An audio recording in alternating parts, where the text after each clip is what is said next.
दिवा शहरातील सर्व रस्ते हे फेरीवाल्यांनी अतिक्रमण केल्याने वाहतुकीस अडचण निर्माण करणारे झाले आहेत।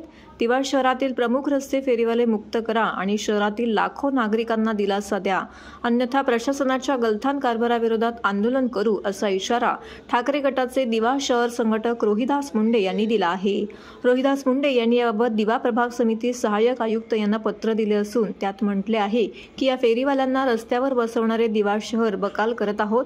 दिव्यात एकही रस्ता हा मोठा नाही, अशा स्थितीमध्ये आहेत की ते रस्ते फेरीवाल्यांनी व्यापल्याने येथील 5 लाख जनतेने चालायचे कुठून आणि वाहन चालकांनी वाहने कुठून चालवायची। फेरीवाल्यांना ज्यांना अभय दिले आहे त्यांचे आर्थिक हितसंबंध या लोकांशी आहेत। 4 पैशांसाठी दिवा शहराची वाट लावण्याचं काम केले जात आहे।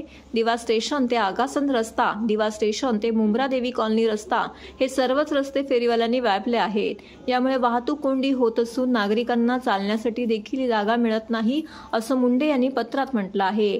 याबाबत सहाय्यक आयुक्त यांना तातडीने फेरीवाल्यांवरती कारवाई करून दिवा स्टेशन रोड, मुंब्रा देवी कॉलनी रोड, दिवा आगासन रोड फेरीवाला मुक्त करावा अशी मागणी त्यांनी केली आहे। दिवा शहरात अनेक फेरीवाले हे रस्त्यावरती ठाण मांडून आहेत।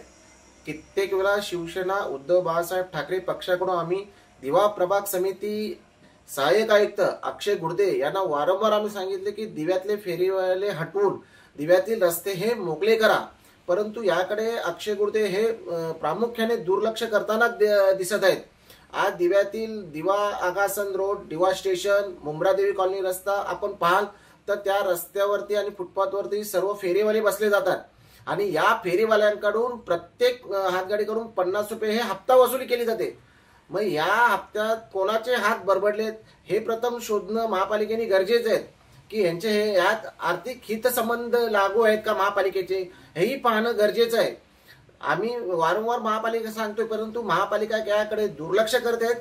येणाऱ्या काळात जर या हातगाड्यांकडे आपण कारवाई केली नाही आणि दिव्यातले रस्ते मोकळे केले नाहीत तर आम्ही ठाणे महानगरपालिका मुख्यालय येथे धरणे आंदोलन करू आणि हे पावसाळी जे अधिवेशन चालू आहे या अधिवेशनात आमच्या पक्षातल्या आमदारांना दिव्यातल्या हातगाड्यांविषयी लक्षवेधी मांडण्यासाठी आम्ही विनंती करू।